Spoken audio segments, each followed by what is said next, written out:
వర్షం పేరు చెప్తే హైదరాబాద్ వణికిపోతుంది. ఈ సీజన్లో కురిసిన 2 వానలకే నగరం అతలాకుతలమైంది. రైట్, ఇదే అంశానికి సంబంధించి పూర్తి అప్డేట్స్ మా ప్రతినిధి అరవింద్ లైవ్ లో అందిస్తారు.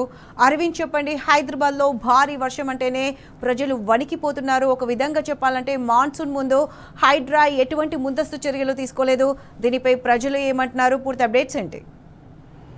ప్రత్యుష, ఏదైతే చూసుకుంటే తెలంగాణ రాష్ట్రంలో గత 4 రోజుల నుండి కూడా వాతావరణ శాఖ ప్రతి ఒక్కరిని కూడా అలర్ట్ చేస్తుంది. అంటే రాగల 3 రోజుల పాటు కూడా ఋతుపవనాలు తెలంగాణకు ప్రవేశించనున్నాయి. ప్రజలందరూ అప్రమత్తంగా ఉండండి, అధికారులు కూడా అప్రమత్తంగా ఉండండి. ఎక్కువ వర్షపాతం నమోదయ్యే అవకాశాలు ఉన్నాయి. కేవలం జూన్ నెలలో కూడా అత్యధికంగా వర్షపాతం నమోదయ్యే అవకాశాలు ఎక్కువ ఉంటాయి. హైదరాబాదులో లోతట్టు ప్రాంతాల్లో కూడా నీరు చేరే అవకాశాలు ఉంటాయి. ఎక్కువ ఈదురు గాలులతోని వడగళ్ల వానతోని కూడా ఎక్కువ అవకాశాలు ఉంటాయి అంటూ కూడా వాతావరణ అధికారులు ప్రధానంగా హెచ్చరికలు గతంలో అనేక సార్లు కూడా జారీ చేశారు. కానీ రాష్ట్ర ప్రభుత్వం కూడా నిమ్మకు నీరెత్తని విధంగా నిర్లక్ష్యంగా వివరిస్తుందనే దానిపైన కూడా ప్రధానంగా అర్థమవుతుంది. అటు లోతట్టు ప్రాంతాల్లో నీరు లేకపోవడం కానీ, అటు లోతట్టు ప్రాంతాల్లో ప్రధానంగా కొన్ని ప్రాంతాల్లో నీరు చేరడం కానీ, మరికొన్ని ప్రాంతాల్లో కూడా ఎండ తీవ్రతతోని కూడుకున్న వర్షాలు కూడా రాష్ట్రంలో ఎక్కువగా ఉండడంతో ఇప్పటికే ఇది ప్రజలందరూ కూడా తీవ్రంగా ఇబ్బంది పడుతున్నారు. అటు ఋతుపవనాల రాకతోను కూడా దక్షిణ తెలంగాణ, అటు ఈశాన్య తెలంగాణ, అటు ఉత్తర తెలంగాణలో కూడా ఇప్పటికే పలు ప్రాంతాల్లో కూడా ఎక్కువ ఎండ తీవ్రతతో పాటు వర్షాలు కూడా ఎక్కువగా నమోదవుతున్నాయంటూ కూడా వాతావరణ అధికారులు గతం నుంచి కూడా హెచ్చరించారు. కానీ ప్రభుత్వం ఏర్పాట్లలో కూడా పూర్తి శూన్య వైఫల్యం కూడా ఉన్నదంటూ కూడా ఇప్పటికే వాతావరణ అధికారులు హెచ్చరికలు కూడా జారీ చేశారు. అసలు ఎక్కడ కూడా ఏర్పాట్లు లేవు. ఇటు రాగల 3 రోజుల పాటు కూడా రాష్ట్రంలో అనేక ప్రాంతాల్లో కూడా వర్ష తీవ్రత ఎక్కువగా ఉండే అవకాశాలు కూడా ఉన్నాయంటూ కూడా వాతావరణ అధికారులు ప్రధానంగా హెచ్చరికలు కూడా జారీ చేశారు. అటు ఈశాన్య తెలంగాణ చూసుకుంటే భద్రాద్రి కొత్తగూడెం, ఖమ్మం, ములుగు, హనుమకొండ, మహబూబాబాద్, అటు భద్రాద్రి కొత్తగూడెం ఈ జిల్లాలో మాత్రం ఇప్పటికే ఆ వర్ష తీవ్రత కూడా ఎక్కువగా ఉండే అవకాశాలు కూడా ఉన్నాయంటూ కూడా వాతావరణ అధికారులు హెచ్చరికలు కూడా జారీ చేశారు. అటు పశ్చిమ తెలంగాణ సంగారెడ్డి, వికారాబాద్, తాండూరు ఈ ప్రాంతాల్లో కూడా ఎక్కువ వర్ష తీవ్రత ఉంటుంది. ఋతుపవనాల వల్ల కూడా అక్కడ వర్ష తీవ్రత మరింత పెరిగే అవకాశాలు ఉంటాయి. జూన్ నెలలో కూడా ఎక్కువ వర్షపాతం నమోదే అవకాశాలు కూడా ఎక్కువగా ఉంటాయంటూ కూడా వాతావరణ అధికారులు తెలియజేశారు. అదే సెంట్రల్ జోన్గా హైదరాబాద్ చూసుకుంటే మాత్రం అటు హైదరాబాద్ కానీ, ఇటు రంగారెడ్డి కానీ, అటు మేడ్చల్, మల్కాజ్గిరి కానీ ఈ ప్రాంతాలు కూడా అధిక వర్షం కూడా నమోదయ్యే అవకాశాలు కూడా ఉంటాయంటూ కూడా వాతావరణ అధికారులు కూడా ప్రతిసారి హెచ్చరికలు కూడా జారీ చేస్తున్నారు. అటు ఏదైతే భువనగిరి, యాదాద్రి, సూర్యాపేట జిల్లాలో కూడా ఇవాళ వాతావరణ శాఖ అధికారులు ప్రధానంగా హెచ్చరికలు కూడా జారీ చేశారు. అక్కడ దాదాపుగా భారీ వర్షం కూడా కురిసే అవకాశాలు ఉంటాయి.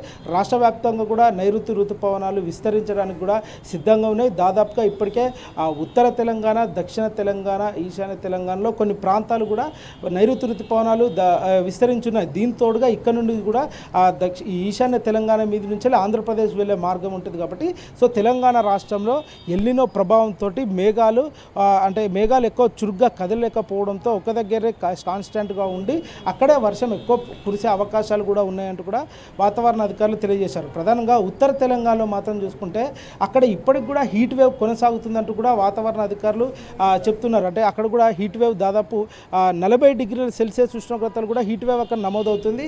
అటు సాయంత్రం సమయంలో మాత్రం అక్కడ కూడా భారీ వర్షాలు కూడా కురిసే అవకాశాలు కూడా ఎక్కువగా ఉన్నాయంటూ కూడా వాతావరణ అధికారులు హెచ్చరికలు కూడా జారీ చేశారు. ఇవన్నిటికీ వాతావరణ అధికారులు ప్రతిసారి కూడా నైరుతి ఋతుపవనాల రాకతో తెలంగాణ రాష్ట్రంలో వర్షం పడుతుంది. కొద్దిగా అంటే ఏదైతే జూన్ మొదటి వారంలో రావాల్సింది కొంచెం రెండో వారానికి లేట్ వస్తే దాదాపు 10 నుంచి 15 లోపు రావచ్చు అంటూ కూడా ఇప్పటికే వాతావరణ అధికారులు ప్రధానంగా హెచ్చరికలు జారీ చేశారు. దానికి అనుగుణంగా రాష్ట్ర ప్రభుత్వం ఎక్కడ కూడా అన్ని ఏర్పాట్లు కూడా చేసే అవకాశాలు కూడా ఎక్కడ కనిపిస్తలేవు. అంటే దాదాపుగా ఎక్కడ వర్షం కొట్టినా కూడా లోతట్టు ప్రాంతాల్లో నీరు చేరడం కానీ, అటు ఎక్కువ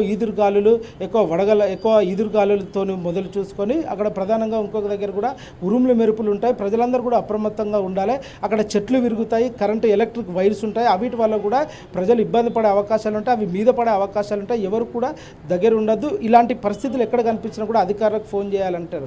కానీ ఆ ఫోన్ నెంబర్లు కూడా ఏ రోజు కూడా ఆ ఫోన్ నెంబర్లు చేసినా కూడా అధికారులు నిమ్మక నీరెత్తని వ్యవస్థగా పనిచేస్తారు. ఒక్కసారి కూడా ఫోన్ అయితే పరిస్థితి కూడా కనిపించేది. వాళ్ళు కూడా ఎక్కువ నార్మల్గా వాళ్ళు ఎలాంటి పని కూడా చేయని పరిస్థితి కూడా కనిపిస్తుంది. మరొక విధంగా అటు రాగల 3 రోజుల పాటు కూడా వర్షాలు ఉన్నాయని చెప్పినా కూడా ఎక్కడ కూడా ఎలాంటి చర్యలు కూడా ప్రధానంగా చేసినట్టు కూడా కనిపించలేవు. డ్రైనేజ్లో సిల్ట్ తీయకుండా అట్లనే మిగిలిపోతుంది. ఎక్కువ వాతావరణము మార్పులు, భిన్న వాతావరణాలు ఉంటాయి.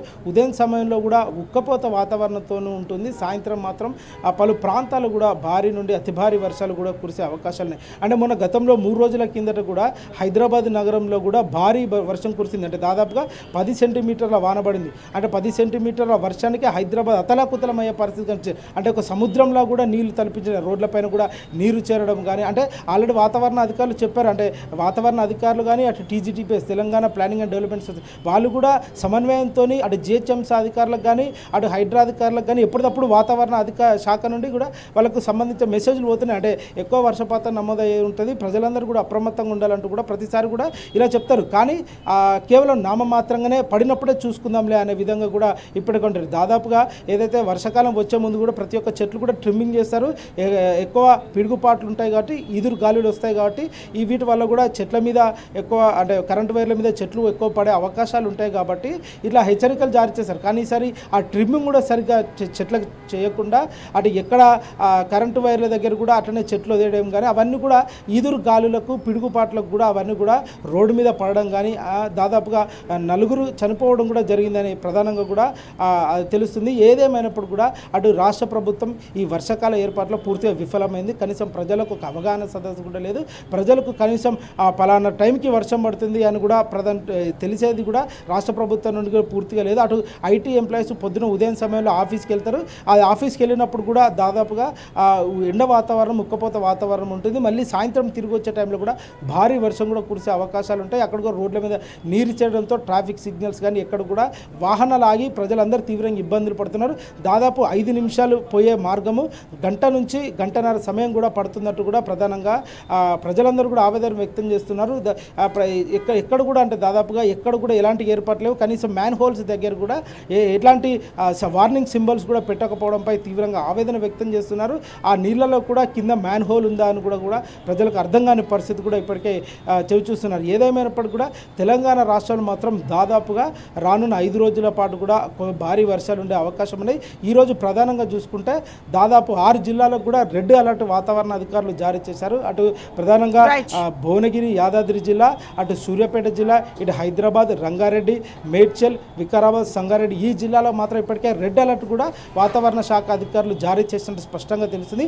రాగల 5 రోజుల పాటు కూడా తెలంగాణలో మరింత భారీ వర్షాలు కురిసే అవకాశాలు ఉన్నాయంటూ కూడా ఇప్పటికే అధికారులు స్పష్టంగా తెలియజేశారు. ప్రజలందరూ దీన్ని దృష్టిలో పెట్టుకొని అప్రమత్తంగా ఉండాలి. రాష్ట్ర ప్రభుత్వానికి కూడా అనేక సార్లు కూడా ఈసారి వర్ష ప్రభావం ఉంటుందంటూ కూడా చెప్తున్నారు. మరో విధంగా చూసుకుంటే అసలు ప్రధానంగా ఎల్నినో ప్రభావం ఉంటుంది. అంటే తెలంగాణ రాష్ట్రానికి కూడా ఈసారి భారత వాతావరణ శాఖ ప్రకారం ఎల్నినో ప్రభావం ఉంటుంది. ఎల్నినో ప్రభావంతో ఏదైతే జూన్ నెలలో కూడా విపరీతమైన వర్షాలు పడే అవకాశాలు ఉంటాయి. అయితే జూన్ నెలలో కూడా రాష్ట్ర ప్రభుత్వం చర్యలు తీసుకోవాలి, చర్యలు చేపట్టాలి.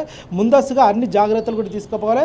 దాదాపుగా ఈ పిడుగుపాటుకు కానీ ఈదురు గాలులతో కానీ అనేక చెట్లు విరిగి కరెంటు పోల్స్ మీద పడితే గంటల తరబడి కూడా ప్రతి ఒక్క కాలనీలో కానీ నగరంలో కానీ కరెంటు అంతరాయం కలిగిస్తున్నది. అంటే దీనికి అధికారుల లోపం వల్లనే కూడా ఇది జరుగుతుంది. అంటే ఒక వాతావరణ అధికారులు ప్రతిదీ ఎప్పటికప్పుడు అప్డేట్ చేస్తూనే ఉన్నారు. అంటే రాగల 3 రోజుల పాటు వర్షం ఉంటుంది, రాగల 5 రోజుల పాటు కూడా వర్షం ఉంటుంది. కానీ వీళ్ళందరూ అప్రమత్తంగా ఉండాలని ప్రతిసారి వాతావరణ అధికారులు చెప్తుంటారు. కానీ ఎలాంటి చర్యలు చేయకుండా వర్షం పడినప్పుడే సహాయక చర్యలు చేయడం, తూతూ మంత్రంగా నామమాత్రంగా చెట్లు పడినప్పుడే ఎలక్ట్రిక్ వైర్స్ సెట్ చేయడం కానీ ఇలాంటివి జరుగుతున్నాయి. అంటే ఎక్కడ కూడా పూర్తిగా గ్రౌండ్ లెవెల్లో మాత్రం పని మాత్రం ఎక్కడ జరుగుతలేదని కూడా ప్రజలు ఆవేదన వ్యక్తం చేస్తున్నారు. వాళ్ళు ఉదయం సమయంలో కూడా ఆఫీస్లో టైర్డ్ అయ్యి సాయంత్రం ఇంటికి పోవాలనుకుంటే ఆఫీస్లో కంటే ఎక్కువ సాయంత్రం కూడా ఎక్కువ టైర్డ్ అయ్యే అవకాశాలు కూడా ఎక్కువగా కనిపిస్తున్నాయంటూ కూడా ప్రధానంగా తెలిసింది. ఏదేమైనప్పుడు కూడా తెలంగాణ రాష్ట్రంలో రాగల 3 రోజుల నుంచి 5 రోజుల పాటు కూడా నైరుతి ఋతుపవనాలు తెలంగాణ రాష్ట్ర వ్యాప్తంగా కూడా విస్తరిస్తాయి. దీనివల్ల కూడా తెలంగాణ రాష్ట్రంలో జూన్ మంత్లో కూడా ఎక్కువ వర్షపాతం నమోదయ్యే అవకాశాలు కూడా ఉన్నాయంటూ కూడా వాతావరణ అధికారులు స్పష్టంగా తెలియజేశారు. Pratishta right Arvind, thanks for the updates.